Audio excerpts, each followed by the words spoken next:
call now on Simon Ateba, our friend from Africa News Today. Simon, unmute yourself and please go ahead. Okay, thank you for taking my question. My name is Simon Ateba from Today News Africa in Washington, D.C. As the number of cases in Africa continues to increase, we have like 400,000 people who have been infected so far, and over 10,000 fatalities have been recorded.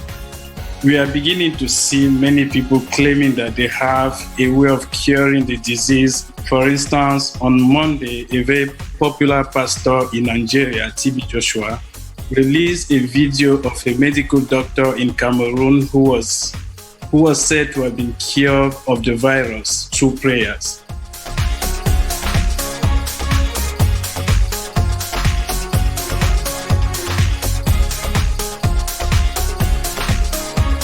Je suis Kameni Pierre, je suis gynécologue, obstétricien et médecin. Je vis au Cameroun. J'ai été testé positif au COVID-19 après avoir soigné des malades. C'est le rapport médical. This is the medical report that he has confirming that he has COVID-19. Be healed in the name of Jesus Christ. Anything not of Jesus, come out right now. Tout ce qui n'est pas de Jésus-Christ, dehors au nom de Jésus-Christ. Amen. Merci Seigneur. Voilà le résultat du test qui a été fait. Le résultat qui est revenu négatif.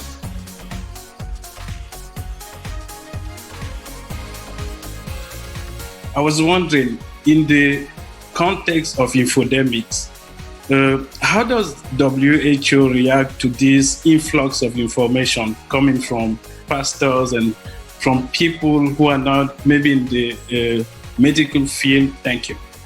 And certainly spiritual leadership at a time like this is very important in communities, whatever the faith. And therefore we respect and have worked very closely with faith-based organizations on the huge contribution they are and can make to managing anxieties at community level, providing direct support to communities coping with this disease, dealing with bereaved families and individuals. So the role that faith-based organizations play is very important.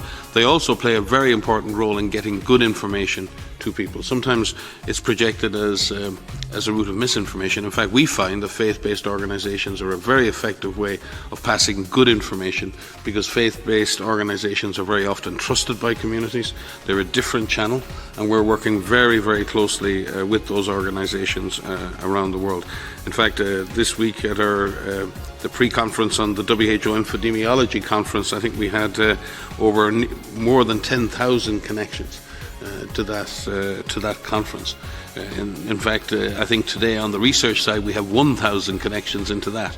So you can see there's a massive hunger and there's a massive commitment to the positive management of information around this pandemic.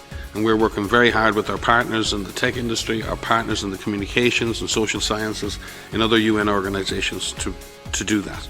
So faith-based organizations are a very important part of this response. I would like to add on this issue. I remember this is during the HIV/AIDS era at its peak,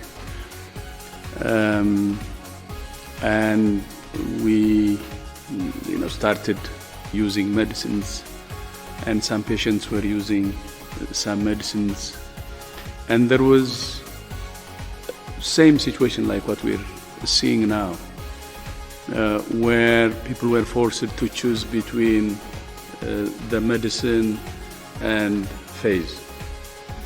And I remember religious leaders, we discussed with religious leaders, and religious leaders going to their followers saying the two can go together. Have your faith, continue to take your medicine. That's what we advise you. And that really resolved the situation.